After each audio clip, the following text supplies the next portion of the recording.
The Film Review, movies, music, culture, politics, society podcast, interviews, movie reviews, and more. Live Sundays at 5:30 p.m. on Facebook at Crazy Dee. Hey everybody, this is Lunell, the original bad girl of comedy. I'm here at the Link Promenade in beautiful Las Vegas, Nevada, and you're watching the Film Review.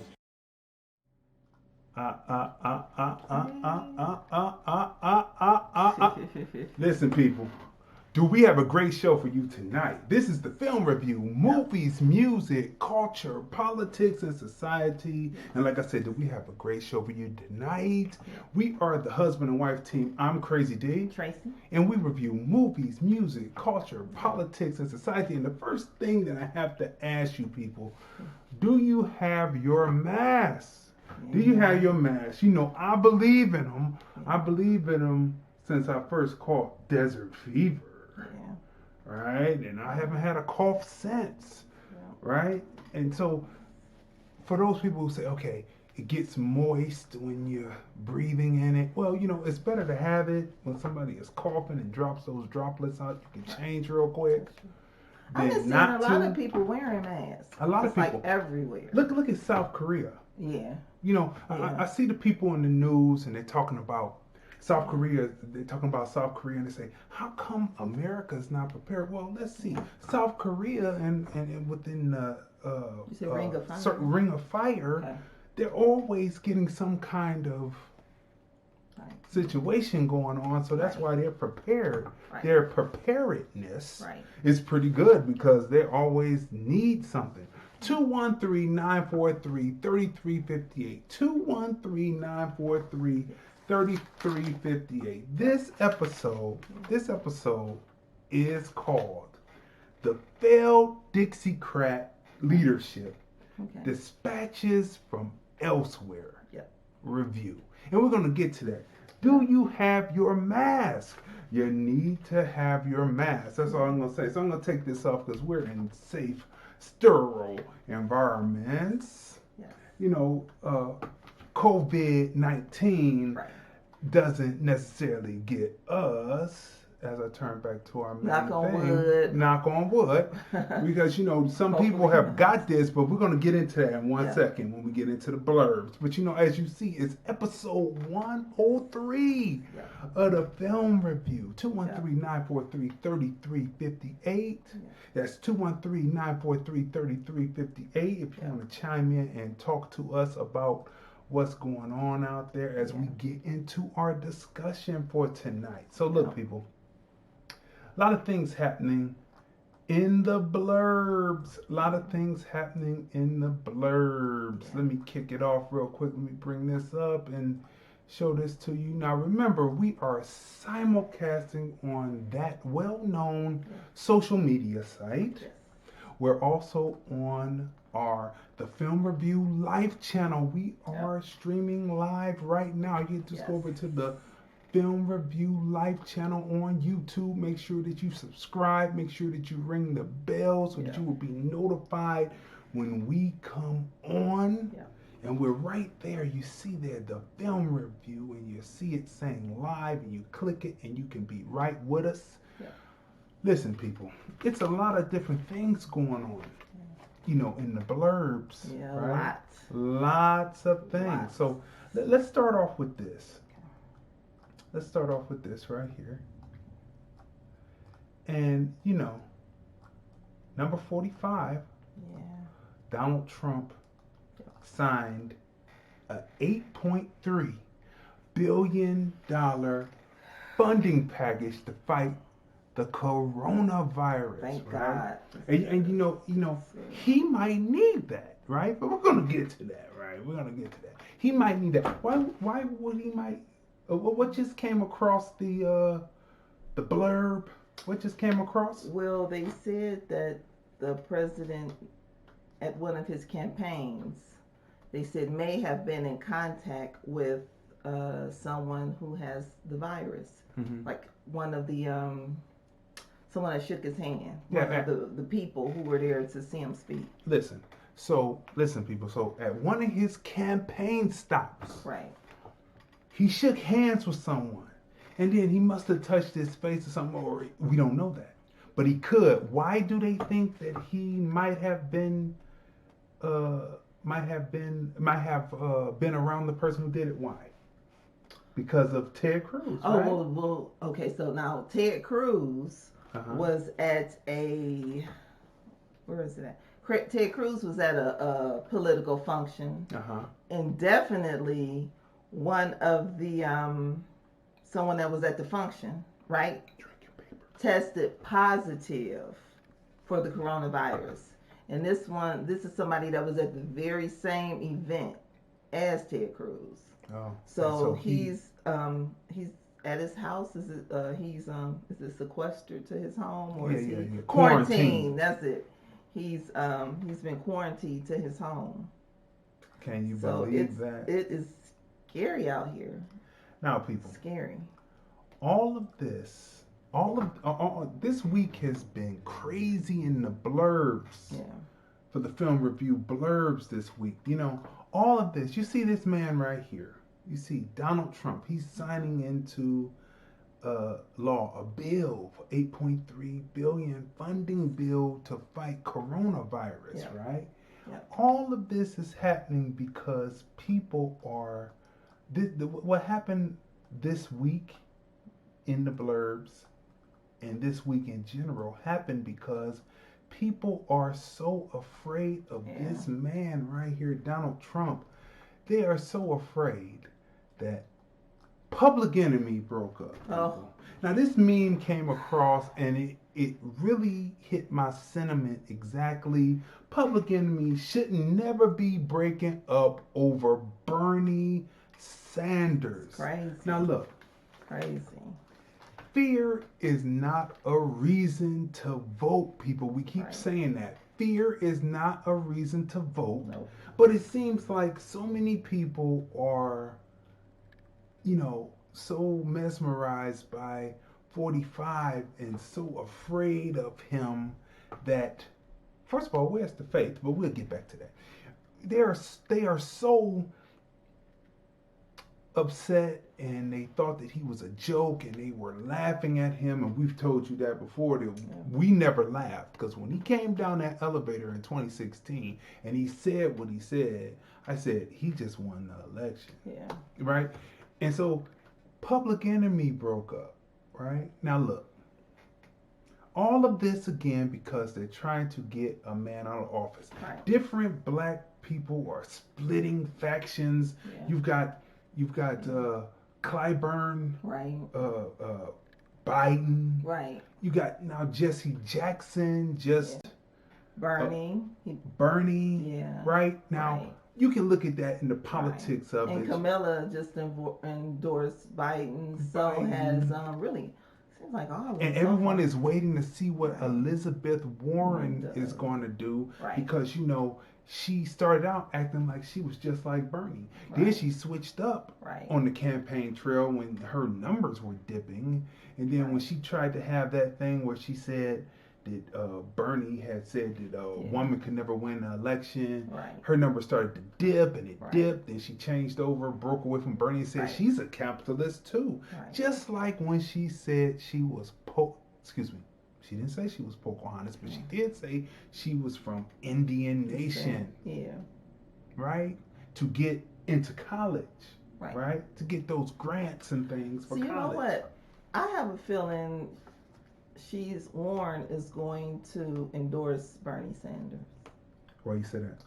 I mean, because it would only because of her politics match up closest to Bernie's. Right, both progressive. You would think and his people, I feel, whether she endorses him or not, I have a feeling his people would kind of move over to Bernie's side. Right? You know what? You would think that, but remember, her people were upset with her last time because she went with Hillary instead of going with Bernie. Remember? That's right. In 16, right? Oh, well, so she might line up with the rest of them. When someone tells a little white lie about being Native American to get grants to get into college, the $5 You're liable to Indian, do one anything. drop of Indian Okay. blood, I guess she said she Okay. had, but really didn't. Okay. Well, Then, you know, Jesse Jackson just endorsed Bernie. I know, right? but You if said she that, right? goes with Biden, then she's just truly the true example of a Caucasian woman, for sure. But anyway, back to Public Enemy. It is no reason why. Look, Flavor Flav did not want to endorse Bernie. He sent a cease and desist letter. Don't use my image because that's false advertisement because I won't be there. It won't be Public Enemy. Listen, fact is, after this happened, we started listening to some Public Enemy records. Right. It was like torture for someone. Right. But to me, I grew up on it. It was a music battle. It was a music battle. Who was better? Was it it was LL versus Public Enemy. Of course, Public Enemy won because their beats were more. But anyway, that's another story That's for your another opinion. time. Right. We should have that battle one day. As a critique, But anyway, listen. It is no way that Public Enemy should be breaking up. We're still at war. Yeah. Come on, right? Flavor Flav didn't win, and so here's the kicker about this. Public Enemy. Flavor Flav was the hard. Chuck D was the hard rhymer. Right. But Flavor Flav was the heart of the organization. Why didn't Chuck D just come out and say I endorse Bernie Sanders? Why did he say Public Enemy? He should have said me, Chuck D, I endorse Bernie Sanders. And by rules of law, even if like what Envy said on the radio about Chuck D owning the name, right? Even by law, he knows that he had to call it Public Enemy Radio because it would be false advertisement because Flavor is not there. Flavor is the voice that you remember. Flavor is the one that had roast done for him. Flavor is the one who really kicked off reality TV. And he always tries to bring Chuck along. Which makes me think, and I love the Public Enemy music, still do. But I have to say that I believe this now, that there is just a little envy. Speaking of DJing, but just a little envy or jealousy of what Flavor Flav has been able to do. Because plus Flavor Flav understands because he's been on an even higher level. He's not only been on the touring side, making record side, but he's been on the behind the scenes of television production and is still in hip hop, growing up hip hop, right? His family is in that. Hip hop New York. You see what I'm saying? So it was no reason for Public Enemy to break up. It's just crazy. Over Bernie Sanders, over a man, and I wrote this to Chuck on Twitter. I told him, I said, over a guy that's not even going to win. Want to know why? Because the Democrat Party is against him because he has this tag, socialist, Democratic socialist. Right? That's his tag, and they are against him, and his policies are definitely against what most of the Democrats are for today. Could you see? No, I couldn't. Could you see the Rolling Stones or Aerosmith breaking up over politics? Nope. No. Which makes you wonder, like, was it all just? What did it take too long for the revolution to finally be televised? That's the question that you have to ask. Did it take too long? I don't see New Edition breaking up over politics. I couldn't imagine Salt and Pepper breaking up over politics. New Edition comes together and breaks apart over Binge. But they're like family, so Right, that's how family is. So maybe this will be, because this is highly disappointing. But like we said, Public Enemy should never break up over Bernie Sanders. All right, people. So look, this is one of the funniest memes of the week, right? This is LeBron James dunking over an opponent. Oh, okay. As you see it. Let me see if I can bring it up just a little bit bigger so we can read some of the captions. In the corner, it says Woody Harrelson, right? But it says my ends, right? Me and my haters. My haters is getting a whole bunch of crotch. You understand? The hater is getting a whole bunch of crotch right there. You see that? He's getting a whole bunch of crotch, right? And over here is Woody Harrelson, right? A reference to White Man Can't Jump, right? Okay. So look, that was one of the most funniest memes that I saw this week. Now, people, here's something someone reminded us of how every election season. Wow. Every election season, for some reason, there's some type of virus. There's some kind of virus. Okay. Let me see if I can. There we go. Crazy. Election years. 2004 was SARS. Okay. Right. Bird flu 2008. Swine flu 2010. MERS 2012. Ebola 2014. Zika 2016. Ebola came back in 2018. And then Corona 2020, right? So actually though, SARS is an acronym that has to do with respiratory problems, which they say Corona is also within the same family. And MERS also, right? And MERS also, right? Yeah. So they're in the same virus, right? And then what's missing is West Nile. Yeah. The West Nile virus. Don't let the mosquitoes bite you or whatnot, right? But we have never seen it move into the United States like it's moving now, right? Yeah. So this is not something to play with. It's good that you have your mask, because I was in a situation today where people were sneezing. And because sneezes cause colds. Right? Because coronavirus, it's COVID-19, this particular strain that messes with your respiratory, right? But coronavirus, there's many different viruses. Thousands of them drop on you a day. Right, from the sky. Right, from the atmosphere, dropping from the sky. And you just don't get affected by it because your immune system is up. But this is the one that messes with you as far as that's concerned. So people, as we said, this episode is about, what did I call it? This episode is about the failed Democrat leadership. Dispatches from elsewhere, right? And to understand how there is failed Democrat leadership, mostly Caucasians, you have to have read this book right here by Martin Luther King called Where Do We Go From Here? Where do we go from here? We like to thank Yvette Cornell for turning us on to the book. Right? She has a great book club, doesn't she? Great book club. Like, she selects so many great books. And you just learn a lot from reading them. And so check out But in this book, he talks about the moderate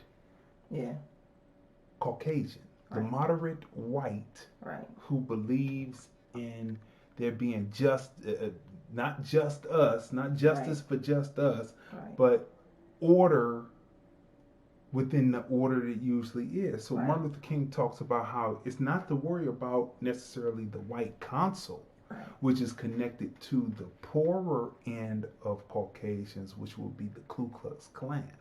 The white consul are usually rich, and they make the poorer whites who are in the Klan vote and move against their best interest. And within the middle of that is a person or a carpetbagger or a Dixiecrat or Republican who has found their way in to be considered moderate. And the moderates say, just wait a while. Yeah. Don't rock the boat. Just wait, and it'll get better and it'll get better. And this is what Martin Luther King, Dr. Martin Luther King Jr. said that black people should be very leery of, because they are not about really helping the cause. They are about using black people around voting time. This is what the media is all about. If you read this book, Martin Luther King tells you this is not 1963, I Have a Dream. This is after he's been through the water hoses, been through the sniping in the air, been into Chicago and seen how raw northern racism is compared to southern racism. And he comes out with this book. And this is his last book. And he tells you in it where he was looking to be then and how we should be thinking now. And if you have not read this book, and we've talked about black liberation politic or black liberation theology, and if you haven't read this book, you are faking it. Okay, because it tells you what it is. I wouldn't have seen so many people getting photo ops, but we're gonna move on that. This leads us into our movie review for tonight, our series, TV series review for tonight, right? And then we're gonna come back to this about Martin Luther King, but this leads us into our review for tonight because it all falls together, right? And you will understand what I'm saying once we get started with this. But the review for tonight is a new television series, episodic series on AMC, American Movie Classics. It's an original American Movie Classic creation, right? It is called Dispatches from Elsewhere. Sometimes when you're looking at this politics, you can feel like you're being led in so many different directions, and this is a perfect analogy. This show is a perfect analogy to what's happening during this political season that's happening. Dispatches from Elsewhere, right? The cast, right? There are many cast members because, you know, there's people who are extras, right? Basically, right? But there are 4 main cast members in this. Andre Benjamin. You know him. We're going to get to how you know Andre Benjamin. You might know him as Andre 3000. He plays Fredwin. You've heard the name Edwin. Well, he plays Fredwin. Right? So we want to let you know that. He plays Fredwin. That's an interesting name there. Okay, Fredwin. Then we have Sally Field. She plays Jamie. Right? So as you see this, we're going backwards, but as these names, these are actually really the stars of the movie.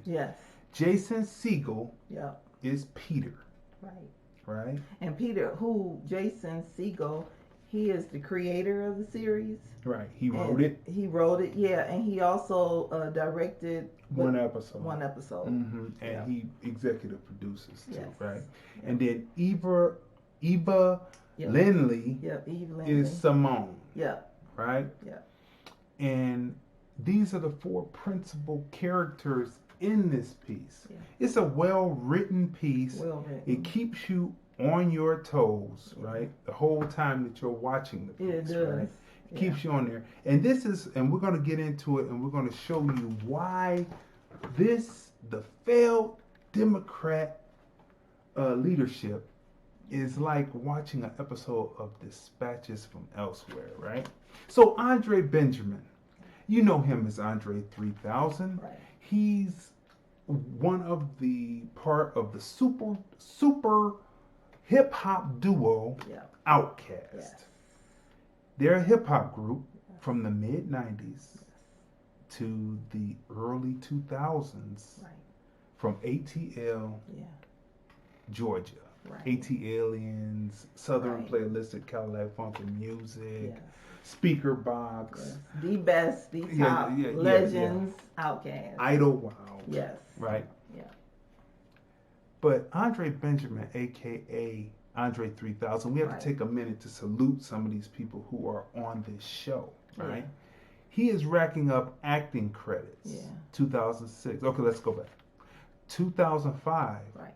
Be Cool. Right. Oh, yeah. 2005, Revolver. Right. 2005, Four Brothers. Right. 2006, he played the voice of the Crow in Charlotte's Web. It's a cartoon, a live action version from off of the cartoon that was out in the late 60s, early 70s. Right. They remade it in 2006 as a live action with a real pig moving the lips, and they've gotten even better with that technology now. 2006, Idlewild. If you have never seen Idlewild, starring Andre 3000, starring alongside his rap duo partner, Big Boy, you have to see this movie. Matter of fact, I know that they play it a lot on BET. But you have to see the uncut version to take. It had everything in it. It had, did we review it? I think we did. Yeah, we talked about it. We had to in review our first it year. in our first year because it's just like a classic film. It was underrated at the time. Yeah, which was crazy because it's just like the cinematography was just beautiful, and we talked about how a lot of people stole the style of that film. The movement of the pictures. Coming to life. And then after that, you saw everyone else doing it. Like, so many ideas were stolen from this film. It was just visually beautiful. Yeah. In 2006, Class of 3000. Right. That was on Cartoon Network. Right. He played Sonny Bridges. It was a cartoon, and he produced that, right? He wrote and produced it, right? 2007, Battle in Seattle, a documentary about a docu-film. Okay. It's actually shot in documentary style, but it's actually a film about what was happening in Seattle during the time in the 90s, right? Yeah. 2008, Semi-Pro. Right. That's what Will Ferrell. Oh, that was good. And that was when the ABA League. Yeah, basketball players. And they came out with the dunk, and they were the first ones that had a 3-point shot. They came up with gimmicks to try to keep the league going. You have to see that film if you haven't seen it. It's a lot of history in it, but it's entertaining at the same time. Yeah. Then in 2013, when I really knew that Benjamin had acting chops, he played the title role of Jimi Hendrix in Jimmy, All Is By My Side. Yeah, that was a good film also. Good film. And it talks about while he was touring in England, and the Conscious Brothers in England got with him and kind of, advanced his mind on some things, right? 2016, American Crime on ABC. Oh, that was really good. That was really good. Right? Yeah, really good. So, Benjamin has been doing his thing. So we have to talk about and salute people. And of course, Sally Field. Yeah. Before we get to Sally Field, I just have to say, Andre, he chooses really great projects. Like, he doesn't just jump out and do anything. You notice how there's like a little space, and he takes his time, and he selects like really, really, really great characters to play. He selects like the right scripts for himself, right? So he doesn't just grab anything. He takes his time, and when he does do it, it's a work of art. Well, work of art. He never lets us down. Work of art. I thought that they were trying to force him to continue doing music, but he said in an interview that the music isn't there right now for him. Yeah. That he's working on his acting. Pushing the acting through, right? Yeah. And so that the confidence for the music isn't there, and he has to have it to go ahead and push through. But he's been working on his acting and producing and doing that. So it's well, really he's multi-talented, so he can. do whatever he wants to do. Whatever he does, he shines, right? Everything he does, Gemini. he shines. Yeah, Gemini. Aquemini. Remember that? Yeah. Remember that? That's a hit too, right? And then, so him and Sally Field. Him and Sally Field. Sally Field on the screen. You can never go wrong when she's another one. What did I say? When I learned that Sally Field was a part of this project, I said, "Oh, it's going to be good," because she doesn't just do anything, you know. Okay, here we go. Now we're gonna get into it with some of our viewers. What's up to Patrick Jones, DJ Centipede? What's up? You know what? I have a story about DJ Centipede. I remember listening to DJ Centipede on Club Style, WDMT. I'm gonna give you your magnolias while you're vertical, my man. Listen, I remember the MKM, Master Kappa mixers, yes. Right? And they were on there. They were up there. It was Cochise, Johnny O, Master Kappa mixers, Hawk, okay. LC Rock, right? Okay. Bud McFarlane, right? And just to name a few, right? But I remember I had been building my name up around the city, putting out mixtapes, and then I came out with Lord D, Cleveland's Mind, Save the Lord. Then I came out with the Lord D double mix CD. And I remember when I first met DJ Centipede, we were out at Luke Easter. It was Wood Hill. We always remember it as Wood Hill, but it was Luke Easter. And he walked up and he said, "You're Lord D. And I said, wow, you know, because, you know, I was always monikered Crazy Dee, but then I came with that alter ego, Lord D, and he said, Lord D, and this is what he says right there. He says, "What's up, Lord D? Y'all look good." He said, "Man, y'all look good. Y'all don't age." Oh, thank you. I mean, hey, man, I'm seeing you in North Kakalaki. What's going on in North Kakalaki? What happened? They really were going for Biden and not Bernie, and why not? If you could type that in a little bit, because, you know, everybody is into the politics. So, yeah, man. But, yeah, those were great times because Club Style influenced me. I remember it was the DJ Hawk and Cochise DJ battle. Dean the Music Machine. And they hosted, and those were the two, their styles were kind of similar, right? And they put it across, and both of those were, so shout out to Cochise, and DJ Hawk told me that,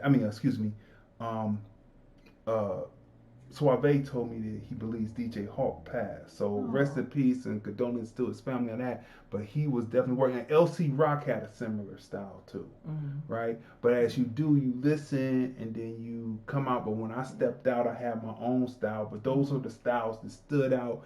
And that Master Kappa mixers, I remember Cut J.O. actually using the Wizard of Oz, right? I mean, it's memories. Using the Wizard of Oz records. That was the first time I ever heard somebody 4-track. It was like the Wizard. Funky scratch. But anyway, yeah, good chiming in with you, Centipede. And okay, so Chef William B.J. Humans says the sick people. In quotes, he wrote it big. The sick people need to wear the mask. People that ain't sick don't need to wear them. It's useless and silly. That, my man, is not true. And we talked about that last week. So let me slide this on real quick. The doctor on the CNN town hall. The doctor on the CNN town hall totally refuted that, but I know that the mask works because there's something out here in Las Vegas called desert fever, and the wind blows and it's particles in the wind. So what's in Vegas definitely will go home with you if you're breathing it in while the wind is blowing, and you take it back home and you'll be coughing and you won't know why you're coughing, and you might think you had a corona virus, right? But when I started wearing the mask, because like I told you last week, I was freelance filming for Franklin G, rest in peace, and everyone got this cough.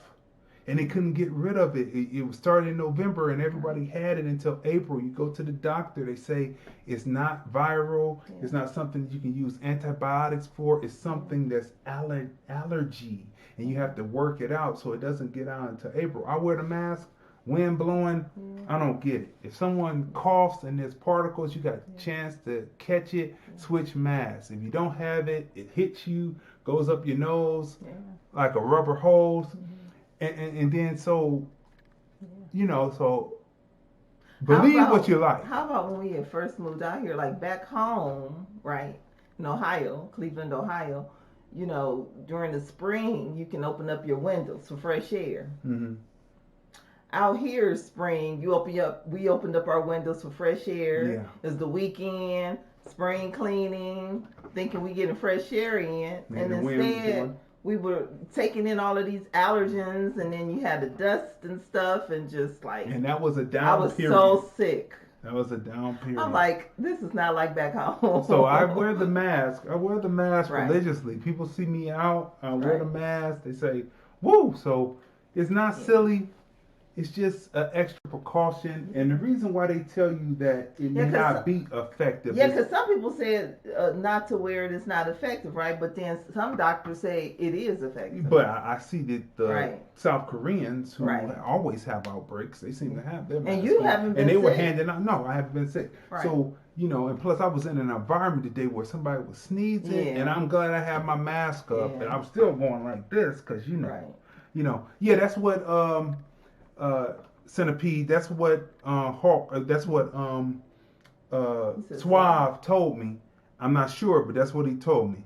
I thought what goes on in Vegas stays in Vegas. No, not if you come here and the wind is blowing and you go, Oklahoma, but you're in Nevada. What did Monique tell you? You remember? She caught something in her. Right, that's right. Monique, the comedian. Yeah. When I was standing at the door when I first met her at the radio station, and she was like, "Why are you wearing the mask?" I said, "It's something out here that's feeding." She said, "Yeah, I got something in my throat," and she said she couldn't shake it. I said, "Well, that's what it is. You got to wear the mask." Yeah. But it works itself out. Yeah, it does.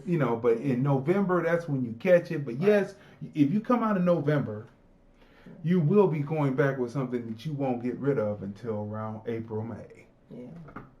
Yes, sir. And then the spring just don't open up your windows. Centipede said, laughing out loud. So look, people, we want to tell you that if you have not heard Cleveland DJs, let me say this, since we have one of the Cleveland royalty watching this right now, and we always talk about it anyway. Matter of fact, we have our DJ routine show, the first volume. I wasn't able to release on the first this time because I didn't find enough people cutting up stuff. I want to vary the DJs and have a rotation so people get it all over.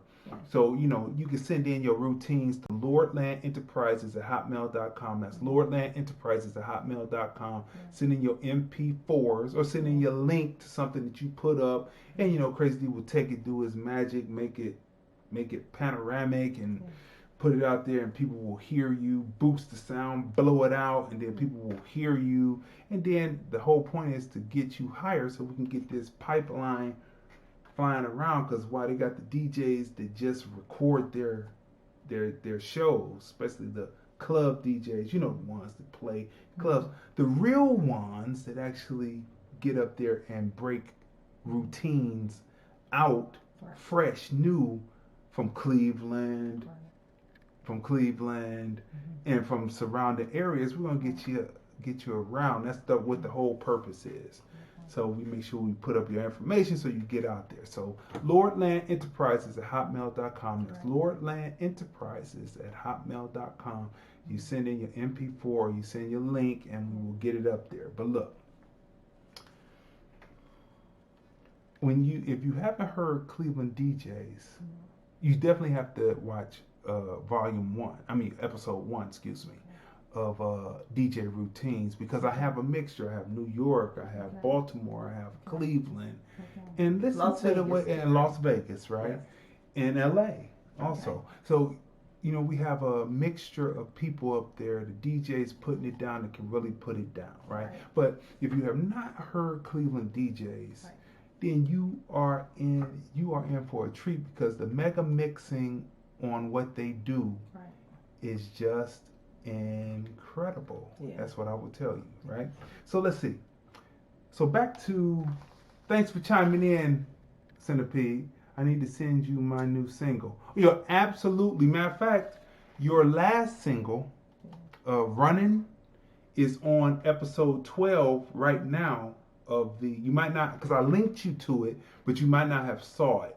But you are actually, your first single, Running, is on episode 12 of the Film Review Music Review Show, playing now and also playing on Spotify, Google Play, iHeartRadio, and what's the other one? I'm missing one. Apple Podcasts. Yeah, and the other one, Podcast Junkie.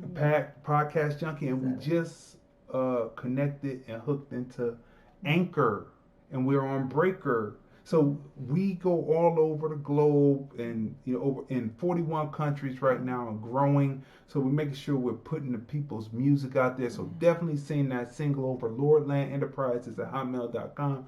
You'll be in transition, the 13th episode of the Film Review Music Review Show. Okay, people. So Sally Fields. Now we're talking about dispatches from elsewhere, how this, like this political season that we're in, right? It's a dystopian, surreal situation going on, right?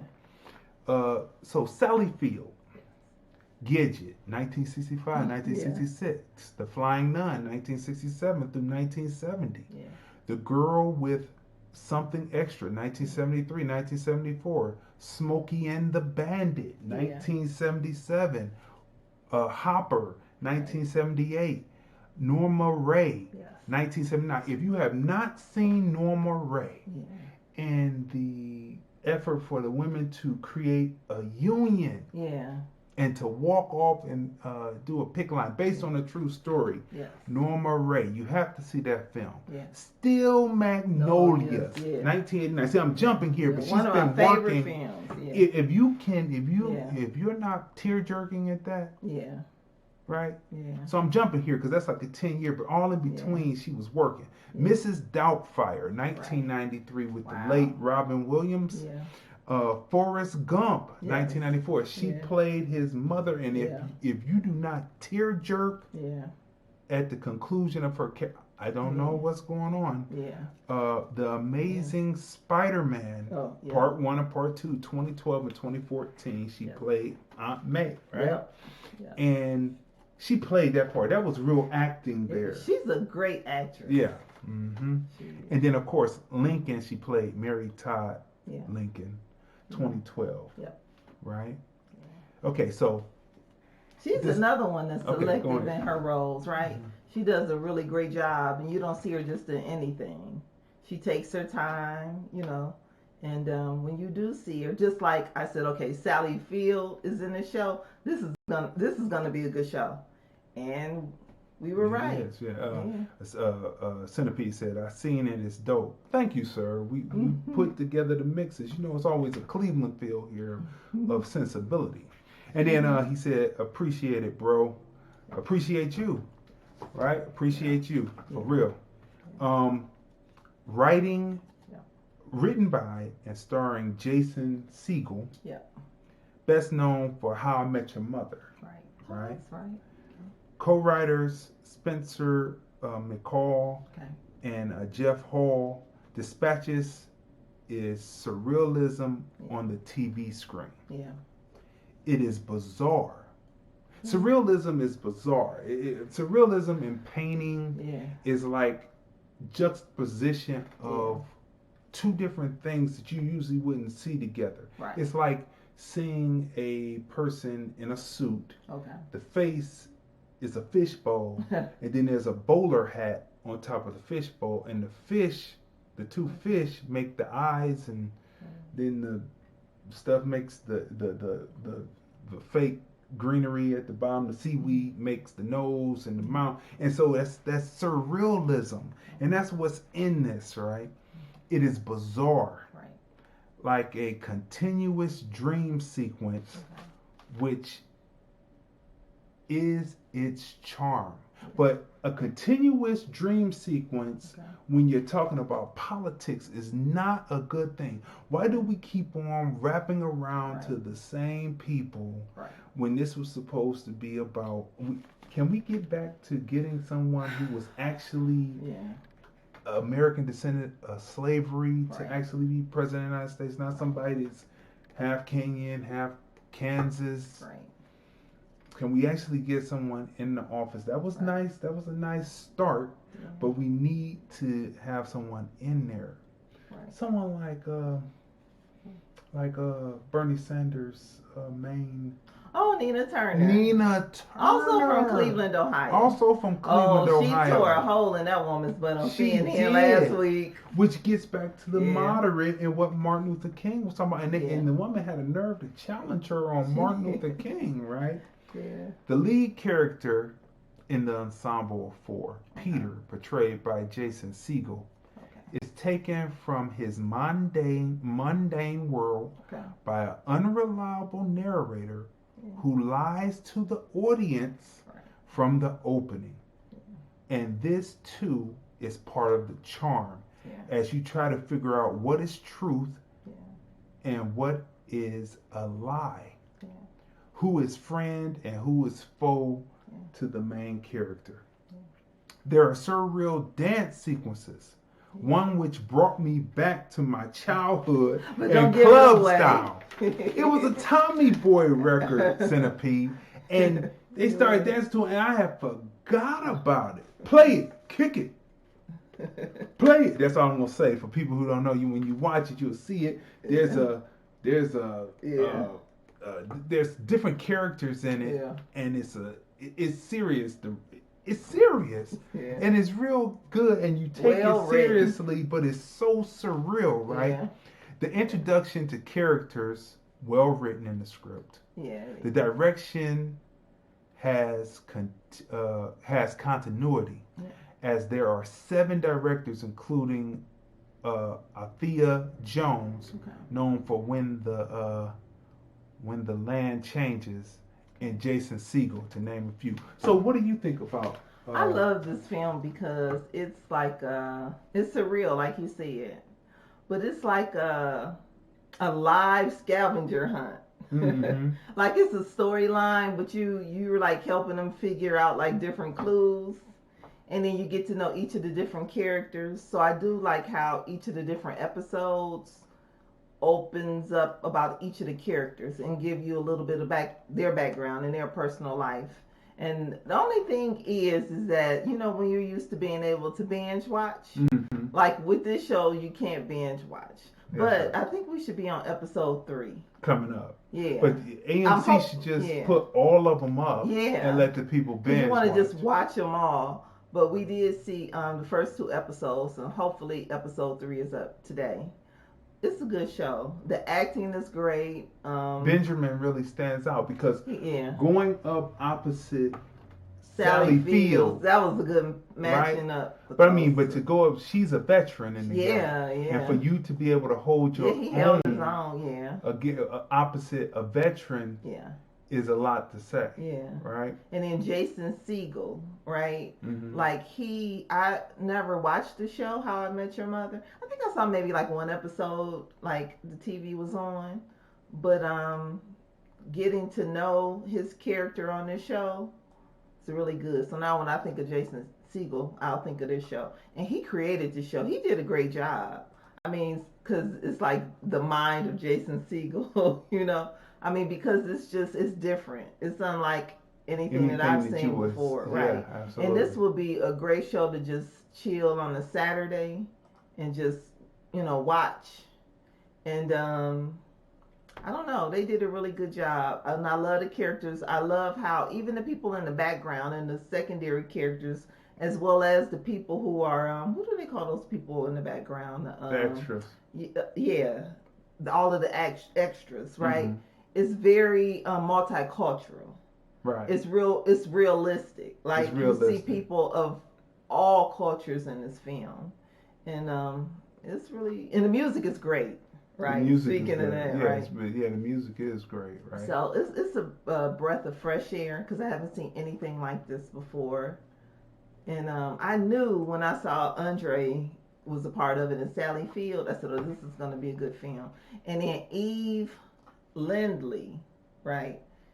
She's a good actress. Yeah, Because she's a during good one of actress. the scenes, you said she's a good actress. Yeah, she's a good actress, Yeah. but I've never seen her before, so but we don't want to give anything no, away. we're not going to give anything away. But I mean, they did it's a great ensemble, okay? Great ensemble. Great, all of them working together, playing off of each other. It's really worth seeing. Right. Really good. So we're in the middle of situations, right? Okay. Let me break down the breakdown for dispatches from elsewhere. Okay. The use of an unreliable narrator. Yeah. That's a 10. So maybe you should give a definition of an unreliable. An unreliable narrator Okay. will be an unreliable narrator comes two ways. Okay. An unreliable narrator is possibly the person telling his or her own story, Right. and he or she may be boosting up Yeah. what being more boisterous Right. about what's actually happening than what really is. Kind of like a P.T. Barnum Right. type, right? Right. But then you have another unreliable narrator, and it comes in many different ways. But another unreliable narrator is a person who may be an antagonist, Right. and then antagonist is shaping a story that you could or could not believe. Right. It's a lot of lies that is weaved into it, and you have to find out who is actually who. Yeah. Right? Kind of well, I don't want to give an example of a film like that, but that's what it is. So it comes in many different ways, but it's unreliable because you will find out somewhere in the film. It comes early in this. Very early, right? And what's funny is the narrator kind of alludes to it, but it comes early in this piece, and they tell you early on what's happening. Right? And so you find out through the narrative or the plot line as it pushes through that what the person is telling you not doing. And that's how you find out there's an unreliable narrator most times. Because this it is starts well off, written. yeah, it's well written, and it starts off great, right? And then so definitely, what did I say? I said, yeah, he's an unreliable narrator, just like he said, because he narrated, and then you'll see the scene, right? And then so later you'll see the character's actual life, and then it's not what the narrator said. So he is definitely unreliable. I'm like, he just lied to us. So he tells you. He tells you. He did say he's unreliable. And I'm just like, okay, so, but anyway, you really, really have to see this. It's really good. So, unreliable narrator, use of 10. Right. Narration, 10. Yeah. Storyline, 10. Yeah. Introduction of characters, 10. Right. Misdirection, 10. Use of surrealism, 10. Yeah. Cinematography, 10. Light and motion, Yeah, 10. excellent. Character development, 10. Yeah. So what would you rate I the would give it a first 2 10 episodes too. that we've seen so far? Definitely a 10. Everything you said, but I would also add a 10. Costume and design. Oh, costume and design. Yeah. Definitely a 10. I want to shout out to the people on YouTube, the person who gave us thumbs up. Thank you very much. Leave a message so we can correspond with you because we are simulcasting. Yeah. It's visually like beautiful, like the colors. Right, and I don't want to give any of the scenes away, but like you said, it's surreal. So certain pieces of art may come to life, and it's really beautiful. Like the cinematography, the lighting, just everything. They did a really, really great job. This is not a boring show at all. It definitely will keep you on your toes. That's right. It will definitely keep you on your toes. And so if you are a fan of Outkast. Like you said, Andre Benjamin, he does a great job. And watching it, I'm like, you forget that you're watching Andre. His acting is so good, right? And then, of course, Sally Field is great. You know, when I think of her, I think of like maybe 3 films. I think of Gidget, Mm-hmm. Still a Magnolia, Mm-hmm. and then Forrest Gump's mother. Mm-hmm. Right. So her acting is great, but you definitely, as well as the rest of the cast, Jason Segel, Eve Lindley. But what really made us watch it is, what did you say? Andre's gonna be on in the new show, so we said let's check it out. Mm-hmm. And this show does not disappoint. Fargo starts in April, people. Okay, so And Fargo that's Chris Rock. is Chris. Okay, That's right, Chris Oh, Rock, we and it will goes be back watching to that. the 30s and Fargo, 30s or 40s, okay, and it's dealing, or maybe even further back, but it's Okay. dealing with two gangster groups, oh, okay, the American blacks, and okay, I don't know if they're Irish or Italian or whatever they were in Fargo then, in the Ozarks, but yes. So Chris Rock is on his game because he's That's got right. that movie coming he's got out that with movie, Samuel Jackson, right? Book of Saul. Okay, Yeah, so we showed those previews a couple of months back. So people, listen, before we get into the topic for tonight, okay, which is let me say it again, the failed Democrat leadership okay, dispatches from elsewhere, how this is all matching up. okay. We have to say, first off, that we are in the midst of the coronavirus, people. And no matter what people say, Right. you can never be too careful. Right. You can never be too careful because this monster right here, though usually just the common cold, this monster right here, looking like Pinhead, can really do you in, right? If you are of failing health of a certain age, if you have diabetes, all that, it could really take you in, and hopefully it won't spread. But this right here, people, we have the new from the Film Review Podcast Live. Attention, independent filmmakers and Hollywood movie makers. The Film Review Podcast announces the coronavirus shutdown, the new normal. That's right. We are reviewing films. Right? But we don't know about the movie theater right now. I mean, because what was that? 007, James Bond film Bond was is supposed to being come pushed out back. in April. Now they're pushing it back to November. Right? And so all of these movies are coming out and they're saying stay away from movie theaters because people often cough and they often sneeze, and they've said before they don't know why a contagion hasn't started from out of a movie theater. Right? Don't say that. They have said that, right? Yeah, but and they even had it in movies, right? So we are now taking screeners, secure screeners, send to Lordland Enterprises at hotmail.com. That's Lordland Enterprises at hotmail.com. Send in your secure screeners. Right. And we will review your film. If you have a horror film, if you have a zombie film, if you have a comedy, if you have a blockbuster. We're talking about indie filmmakers, and we're talking about studios, Hollywood studios. Send in your screeners for us to watch, and we will review it right here on the Film Review, Movies, Music, Culture, Politics, and Society podcast.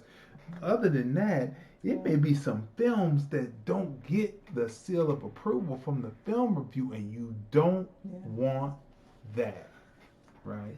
Because there are people who actually watch us. They send us emails and say, we go out and see the film. Thank you for showing us, talking about the film because I wasn't too sure. So that automatically makes sure that you put more money in your pocket. But in between time, if this doesn't get better fast, which Donald Trump says, and the doctor said usually it goes away in April.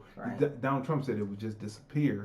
The doctor said after the season it will fall away because it starts to heat up and it gets, the seasons change. Yeah, but for them to push it all the way, for them to push that James Bond all the way back to November. But they're pushing it back to November, but then that's when the viruses start up again. So it really didn't make any sense. Yeah, because that's the fall, right? And people start getting sick. Again, and it releases again. So why didn't they just push it to like July? Oh, you're right.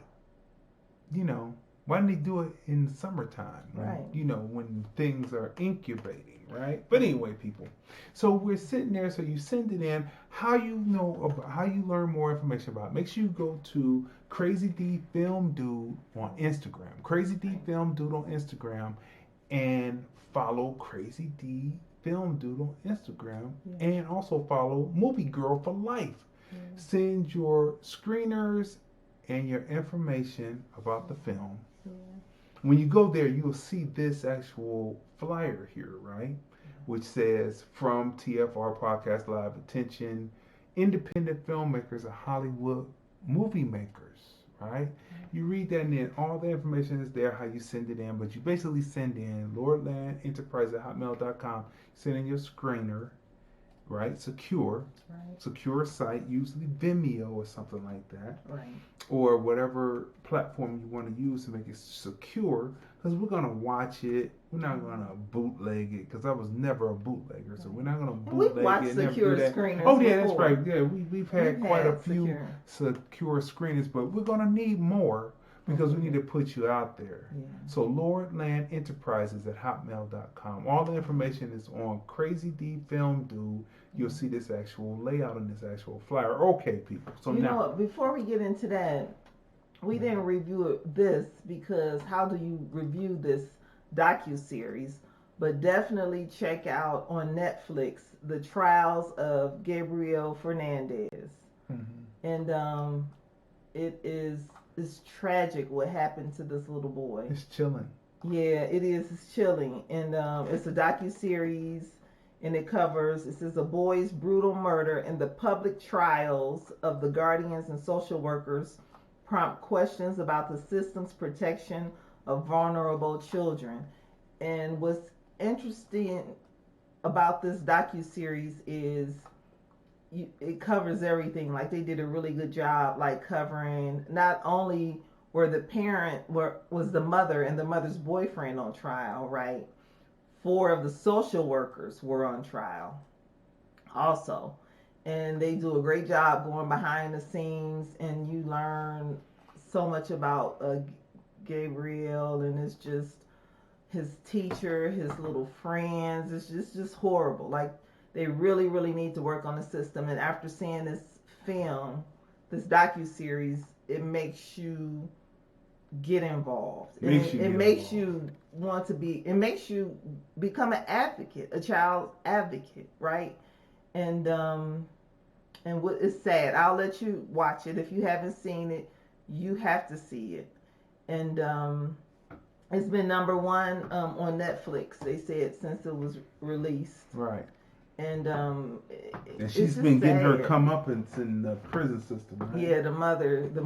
She's been getting her comeuppance. Don't even get me started on the mother. But the thing is since Gabriel Fernandez was tortured, he was tortured, this baby, right?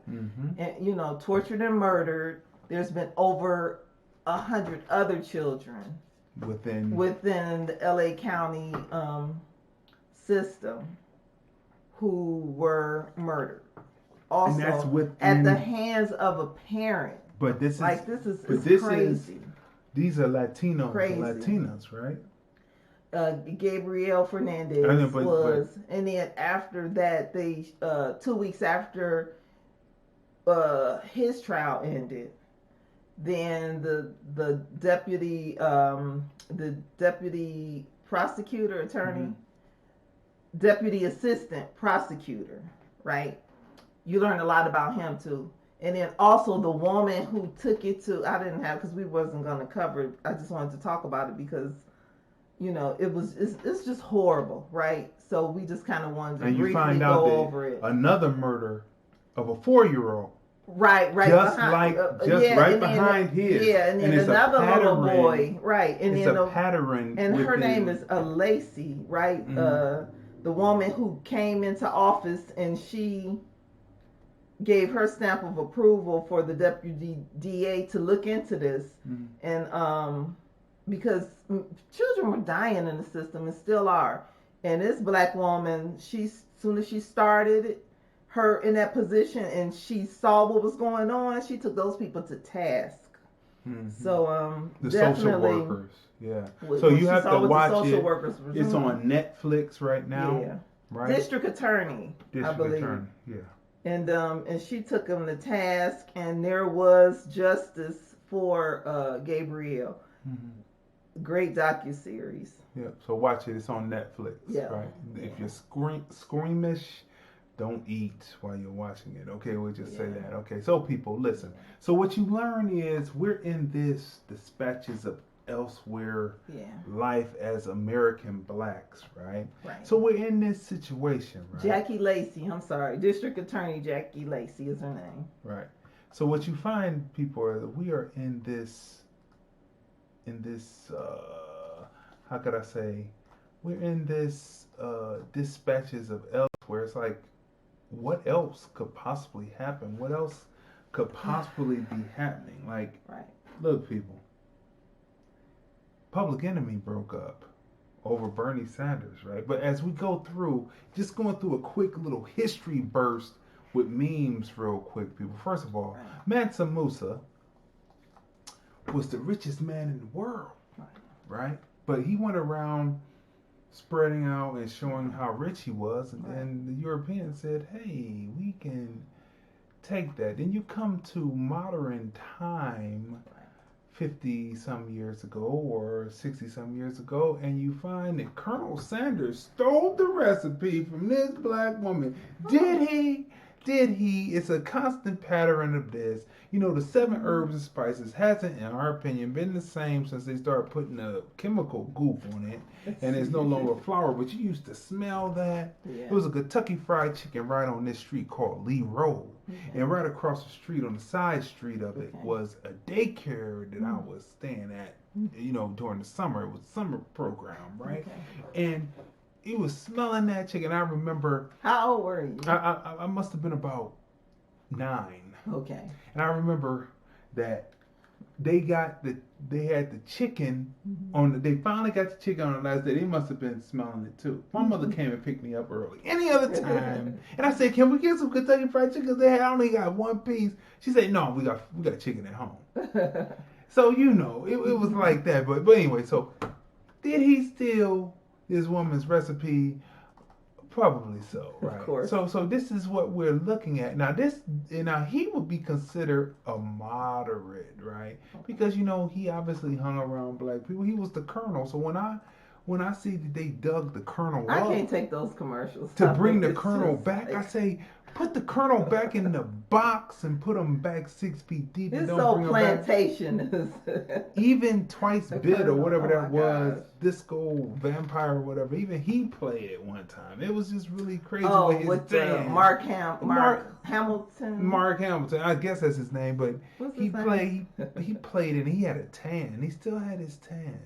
It's just really crazy. And then at one point they had, what's the country singer? Reba McIntyre. Yeah. Oh my God! But look at here. I said, you notice they don't have anybody black playing the country? And let's get it. That'd be too close to truth because you know she made the thing. But anyway, people. So we get back to what Martin Luther King was talking about the moderate, right?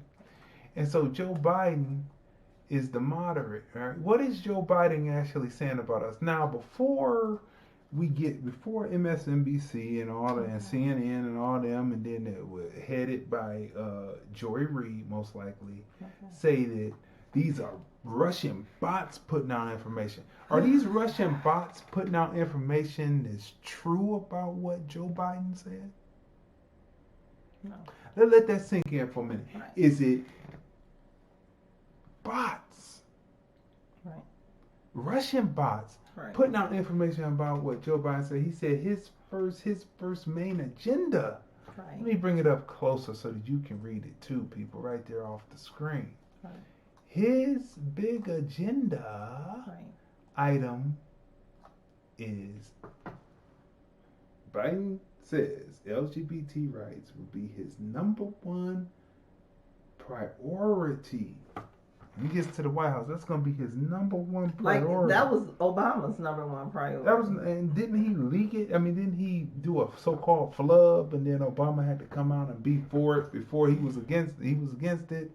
then he was for it, and all of a sudden, so all of this is setting up, and that's fine, right? That's fine. That's there. But where He doesn't even have a platform. They asked him about it. What is your platform for Black Americans? Now, all of these Black people have voted to put you in, or are going to put you in, and your number one agenda has nothing to do with the Black community. Nothing to do. But you keep on pushing and saying you need that vote On the backs of Black people. So, right? So how many people did I see getting photo ops with this guy? How many people do we watch the news and we say, wait a minute, okay, this is failed Democrat leadership. right. The man, how come Obama had to be so eloquent? Right. He had to elocute at a Yes. certain level. Right. He had to perform Right. at a certain level to be recognized Right. as a Black person that could be elected president. But this guy can Right. have memory lapses, Right. not know what day it is, Right. not know what he's running for, not know who his wife is, Right. not be able to defend himself when protesters come up talking about Right. dairy and milk and stop eating and drinking the milk from the cows and stop eating the cows. And old girl Sanders, Simone Sanders, she tackled the woman. And then I saw a meme, which I didn't put it up. The meme says, "Where are the men at?" Well, I thought that women said that they didn't need men. I mean, like, so she tackled two women. It was a woman on woman. It was women, right? So Right. she tackled them, but it was just bad. It was just a bad look because she got that low cut haircut and she looked like a linebacker. She looks masculine. She looked masculine and she was taking them down, and it was just not good. And it looks like that she jumped ship and looked like she got on the wrong side. And this guy right here Stood there, right? This guy, he stood there. His He wife seemed like he was, protected him. his wife protected him. He didn't turn around and protect his wife. He Right. was like an invalid. And she was like saying, why is there always someone standing up on stage with him? And why is his appearances so short? And next week, because they're going to be voting in Michigan, are they going to have a debate? I haven't heard a debate It's time called. for a debate. I'm saying I haven't heard a debate called, being that Warren dropped out. Right. Right. But somehow, old girl is still in it. You said her name, Gabby. Is it Tulsi?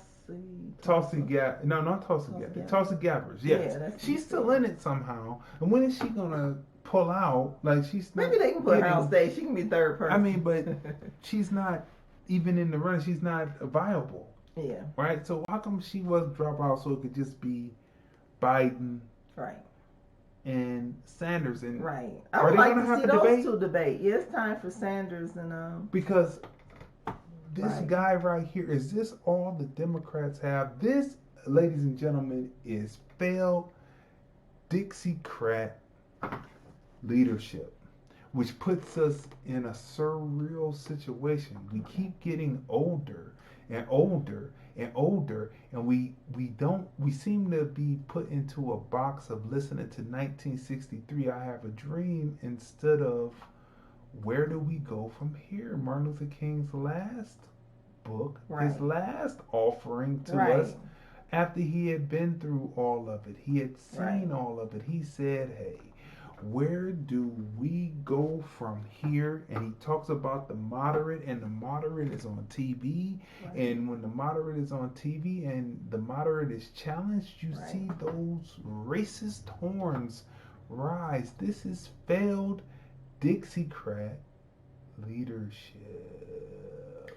And then so on one of the shows, Joanne Reed show actually, and Bernie's campaign manager was on the show, and Joy Reid asked him about some of Bernie's supporters who said that I guess they were going back and forth with Biden's supporters. Okay. And they said that Biden supporters were what did she say? Politically uneducated voters. I said, damn it, that's not all of us. Shit. She said, because there's no way Biden would ever get my vote. But Bernie's people are saying that Biden's supporters are low educated, politically educated supporters, and they talked about like Biden's history, and they went down like all of the lists of different bills and the things that Biden has said against black people. So if he has this track record of basically shitting on you people, why are you constantly putting this man in office? Why are you? And so, they were going back and forth. Which gets us to the American black politic. And we have to ask that question, why are you voting for someone who has said derogatory things about you in the past? And then, who continues to say derogatory things. And number one agenda has nothing to do with you. And the number one agenda has nothing to do with you. He wants you to put him in office. He wants you to put you in office, and they won't even talk about reparations. Neither Bernie nor him. Biden will talk about reparations. But Bernie signed on to that bill. The bill about the mass incarceration bill that Biden created. Bernie signed off on it, right? So so both of them. And when you listen to the way Biden was talking, we have to get them off the streets. They're criminals. Who did a really good? He played like the video on it and everything. When Biden's speech, Biden on the floor. He played the whole video. Well, not the whole video, but he took the best parts of it and put it up. Antonio Moore. T. West also put up video footage, right? So and you can see that on. And you can see that on T. West show. Afro Synergy. You can see that on Tracy Latrice on a certain social media site that says they don't want their stuff broadcast. They don't want their names broadcast because they don't need the help. So, but on a certain media site that everybody knows, you can see it there. It's right there on our page. You can press and watch the links. And I believe it's also linked on Crazy Dee on a certain media site that we're broadcasting on and we're streaming live on right now. Also YouTube and and Crazy Dee Radio. Right? Okay. On social, say that again? On a certain social media site. Okay. That we're streaming on right now. Oh, the book. No. Oh. The videos. Okay. You posted the videos on your page. Okay. On Tracy Latrice. Oh, and right. you linked them to my page, Crazy Dee, so you can see it on either page. Okay. And you can watch it right there because we believe in having informed voters. Because, like we said, if you watched our shows before about the American black politic, you know that we have been in this for a long time. We're not popping fresh. And I look at it and I say, what is going on? We are in the middle of a craziness that we cannot get ourselves out of. It doesn't appear. And the thing is, it's not like the information isn't out there. Right. It's like tons of information out there regarding this, right? Right. And then, it's so much out there that people, you basically know what this person's background is, what bills they put out there. It's like all on the internet, and then it's just so many people putting run information up and out they there. Take photo shots with him. They want to take photo ops, and that's how I know that you're not following Martin. Everyone screams Martin Luther King, but when it comes down, when the rubber hits the road, who is willing to take that bullet? Who is willing to take that bullet and once more, who is willing to say, I am not going to get this photo out with you until you start talking about what you're going to do about reparation. The $10 trillion price tag that has already been worked out. We don't need any more commissions. We don't Right. need any more Or studies. Clyburn, right? What about the black man? It's on video. Who went up to Clyburn and asked him about reparations, and at the time he didn't know the guy had the video going, and he said he wasn't going to do anything. And when he saw the video, he told the guy to get the video out of his face. But didn't he say something but about then you later, think they're gonna give you? Yeah, that's what he said before he saw the video. You think they're going to give you reparations? So, he chuckled. Right. But he's got plenty of reparations, doesn't he? Yeah, he has. But after that, Clyburn decided to do his own form of reparations, right? Which excludes different cities. And what city did it exclude? Cleveland. It excluded Cleveland. So So Clyburn decided he was going to do a rural, right? Which most likely. Well, it's not even a reparation. It's just handing out money. To the poor. To the poor. Meaning not just black people. To well, minus Cleveland, he said, as well as other cities, because I don't think Detroit was on the list either. Yeah, but listen. So it was crazy. The main point is the poor, it's not about the poor. We're talking about what's owed right. to a group of people right. who built this board. Free labor. Clyburn could be all right, and the people could be. You know what? The civil rights generation has always been selfish. They've always been selfish. I don't know what it was. I don't know if it was coming from out of the 60s into the 70s. They came into full adulthood. They were having children. And then they were selfish coming into the 80s. Because into the 70s, then Reagan hit, and then a lot of the jobs started leaving because they started pulling the factories out.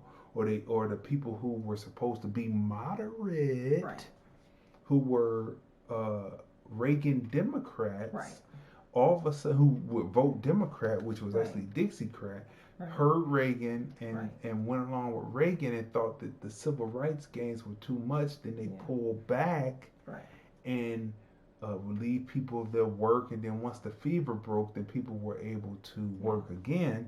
But this is what we're talking about. We're talking about the moderate. People are not reading. People are just happy to see somebody that they saw on TV. Be happy to see each other. Be happy to see each other. And I can't believe, as we close out again, that Public Enemy broke up over Bernie Sanders. Public Enemy broke up. I don't care what Chuck says. I mean, I'm listening to what he says, and I know that he says that he's been fed up, but they broke up over Bernie Sanders, over an appearance for Bernie Sanders, stumping for Bernie Sanders. Public Enemy is Chuck D, Flavor Flav, Terminator X, and Professor Griff. But actually, Professor Griff was S1Ws and he did the step. But the core group is Chuck D, Flavor Flav, Terminator X. And if you don't have any of those components, it's really not Public Enemy, but it's definitely not Public Enemy without the hyping of Flavor Flav. Flavor Flav is the voice that everyone recognizes, and just because he didn't want to be part of it, he put a cease and desist letter out, doesn't mean that you go out and X this guy because of Bernie Sanders. Doesn't even, he says he's not even dealing with reparations. And I don't even want to go into the Bernie Sanders interview with Rachel Maddow last week. He didn't even want to deal with any, he didn't have a platform. He basically brushed her off when she was talking about black voters. Like, are you kidding me? I mean, he went all around the board. And Rachel had to pull him back in. And you can go to YouTube and type that in. Yeah, and see the interview. And it's just like, what did Tyreek Nasheed say? Tangibles. Right? We need tangibles. So it's like, we're supposed to vote for you guys, right? But then you put everyone else's agenda before ours. But we're supposed to put you in office. And we are walking around in a surreal dispatches from elsewhere. Just people like the are show. talking and whispering. It's like they're the Negro whisperers. Biden is it's the Negro whisperer. Like he can't. He has a spell. When Obama was in office for us, he had to speak so eloquently. He had to elocute. When Biden speaks, he sounds like one of those country country slave overseers that didn't know how to speak English, and he's Irish, which gets you to see what is his. You got to even go back further. Forget what he said, and don't forget what he said. But adding on to what he said as a congressman, as a senator, and all that, and even running for president against Barack Obama back in 2008, right? Right. He's Irish. Okay. Were his ancestors part of the patty rollers? And how did the Irish get their citizenship? They were patty rollers. Right. They were brutal. They brought the paddy wagon from Ireland, and they brought the whole concept of chaining people from Ireland. You see what I'm saying? So, and that's how they got their citizenship here.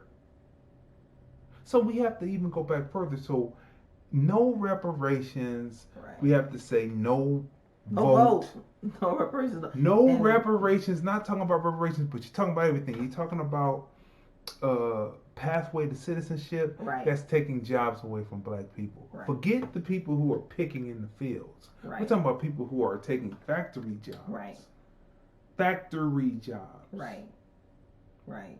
And people, I mean, it's just like, are you not thinking about your children? Like, okay, because these people are boomers, right, or whatever. No. So are you not thinking about your? Further. Are you? Clyburn is older than a boomer, ain't he? So what is he, like a grand? I mean, he would is be. He from the silent generation? He would. No, the silent generation was World War II. So we're talking about the Civil Rights generation. He's Civil Rights generation. Okay. Him. The boomers. Boomers are boomers. But Boomers they don't care either. Boomers come from the Civil Rights generation. Right, they don't care either. They was behind Biden too. Right, no, the boomers come from the silent generation. Okay. Because they're coming up as the civil rights people out there doing what they're doing. They're teenagers, right? And they come through, and now they're taking all the Social Security, and now we're working to make sure that their Social Security is solvent. But what about making sure that there are jobs and opportunities for your children and grandchildren? It's like they're not thinking. So that so Social Security will be solvent for when we're old, right? So people, as we close out on this episode, we are in the middle of dispatches from elsewhere. And when you watch the show, you will see exactly how surreal this situation is. When you see Public Enemy break up, when you see Chuck D choose to kick out another black man outside of his group because of this man right here. This is strange. I would have never thought this in a million years. But just like the show Dispatches from Elsewhere, there are two organizations. There are two organizations. So it's and really when you watch it, there's clues to it that it's almost the same. It's the same. Yeah. And so that's what we'll leave it. This has been another great episode of the Film Review. Movies, music, culture, politics, and society. We are the husband and wife team. I'm Crazy Dee. Tracey. And we review movies, music, culture, politics, and society. And we will see you next time, I guess, if this comes up. Yes, people, on the Film Review. The Film Review, movies, music, culture, politics, society podcast, interviews, movie reviews, and more. Live Sundays at 5:30 p.m. on Facebook at Crazy Dee. Hey everybody, this is Lunell, the original bad girl of comedy. I'm here at the Link Promenade in beautiful Las Vegas, Nevada, and you're watching the Film Review.